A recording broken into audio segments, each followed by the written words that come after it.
आपके जवाब का मुंतजर हूँ। वो आपसे बेअंतहा मोहब्बत करने लगा था। जिस घर में नदीम का इस्तकबाल किया जा रहा है, इस घर में मेरी क्या इज्जत रह गई। मुझे लगा था कि रिजा मुझे लेने आ जाएगा, लेकिन अब तुम अभी मेरे साथ चलो। रिदा का गुस्सा उस वक्त इंतहा पर पहुंच जाएगा जब वो फजा को लेने उसके घर जाएगा, मगर उससे पहले ही उसका कजन नदीम भी वहां पहुंच जाएगा। जैसे ही नदीम फजा के घर के अंदर दाखिल होने लगेगा, उसकी नजर रिजा पर पड़ेगी। वो रिजा को देखते ही तंजिया मुस्कुराहट देगा। ये देखकर रिजा को खुद पर शदीद गुस्सा आएगा कि आखिर वो यहाँ फजा को लेने क्यों आया।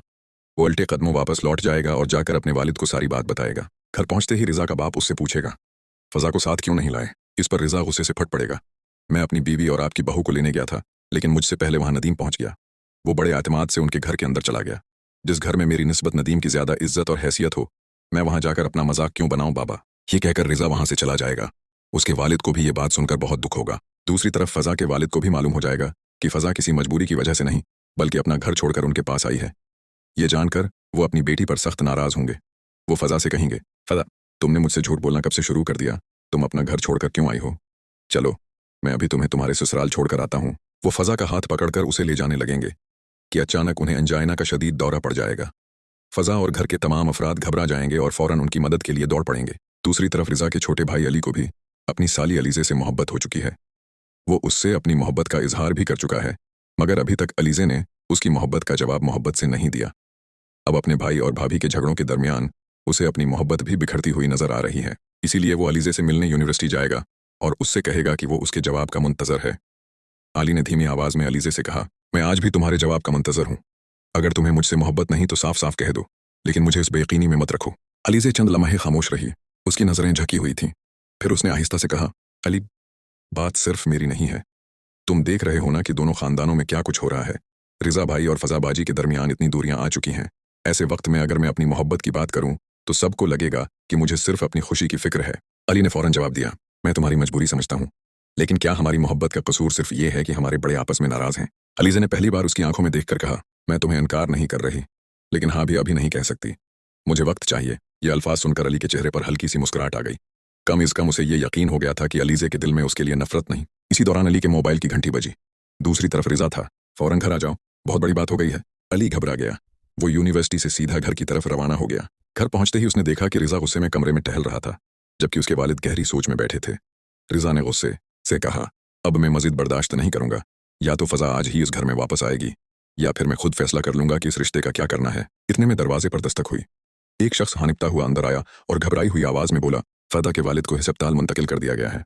उनकी तबीयत अचानक बहुत खराब हो गई थी। ये खबर सुनते ही कमरे में खामोशी छा गई। रिजा के चेहरे का गुस्सा एक लम्हे में फिक्र में बदल गया। उसे याद आया कि चाहे जो भी इख्तिलाफात हों, फजा अपने वालिद से बेहद मोहब्बत करती है। चंद लम्हों की कशमकश के बाद रिजा ने गाड़ी की चाबियां उठाएं और अपने वालिद से कहा, मैं अस्पताल जा रहा हूं। अगर फजा को इस वक्त मेरी जरूरत हुई तो मैं उसे अकेला नहीं छोड़ूंगा। दूसरी तरफ अस्पताल में डॉक्टर फजा के वालिद का मुआयना कर रहे थे। फजा मुसलसल रो रही थी और बार बार खुद को कसूरवार ठहरा रही थी। अचानक अस्पताल के कॉरिडोर में कदमों की आवाज गूंजी। फजा ने आंसुओं भरी आंखों से सर उठाया तो सामने रिजा खड़ा था। रिदा को वहां देखकर फजा हैरान रह गई, जबकि इसी लम्हे अस्पताल के दूसरे दरवाजे से नदीम भी अंदर दाखिल हो गया। अब पहली बार रिजा और नदीम आमने सामने थे। दोनों की नजरें एक दूसरे से टकराएं और माहौल में ऐसी खामोशी छा गई जैसे किसी बड़े तूफान से पहले का सुकूत हो। दोनों जानते थे कि आज होने वाला फैसला सिर्फ फजा की जिंदगी ही नहीं, बल्कि दोनों खानदानों की किस्मत भी बदल सकता है। रिजा और नदीम एक दूसरे के सामने खामोश खड़े थे। दोनों की नजरें एक दूसरे पर जमी हुई थीं। अस्पताल के कॉरिडोर में मौजूद हर शख्स महसूस कर रहा था कि अगले चंद लम्हों में कुछ न कुछ जरूर होने वाला है। नदीम ने खामोशी तोड़ते हुए तंजिया अंदाज में कहा, आखिर तुम आ ही गए रिजा। मुझे लगा था अपनी अना की वजह से तुम यहाँ भी नहीं आओगे। रिदा ने अपने गुस्से पर काबू रखते हुए जवाब दिया, मैं यहाँ किसी से लड़ने नहीं आया, मैं सिर्फ फजा के लिए आया हूँ। नदीम हल्का सा मुस्कुराया, फजा के लिए? जब उसे तुम्हारी सबसे ज्यादा जरूरत थी तब तो तुम उसे लेने के बजाय वापस चले गए थे। ये सुनते ही रिजा के चेहरे पर गुस्से की लहर दौड़ गई, मगर उसने खुद को संभाल लिया। मेरे और मेरी बीवी के दरमियान जो भी मामला है वो हमारा जाती मामला है, तुम्हें दरमियान में आने की जरूरत नहीं। दोनों के दरमियान तलख जमलों का तबादला जारी था कि अचानक ऑपरेशन थिएटर का दरवाजा खुला और डॉक्टर बाहर आ गया। फदा दौड़ती हुई डॉक्टर के पास पहुंची। डॉक्टर साहब, मेरे बाबा कैसे हैं? डॉक्टर ने संजीदा लहजे में कहा, फिलहाल खतरा टल गया है, लेकिन उन्हें शदीद जहनी दबाव की वजह से अंजाइना का अटैक हुआ था। आइंदा अगर उन्हें दोबारा कोई सदमा पहुंचा तो उनकी जान भी जा सकती है। ये सुनकर फजा की आंखों से आंसू बहने लगे। वो दीवार का सहारा लेकर खड़ी हो गई।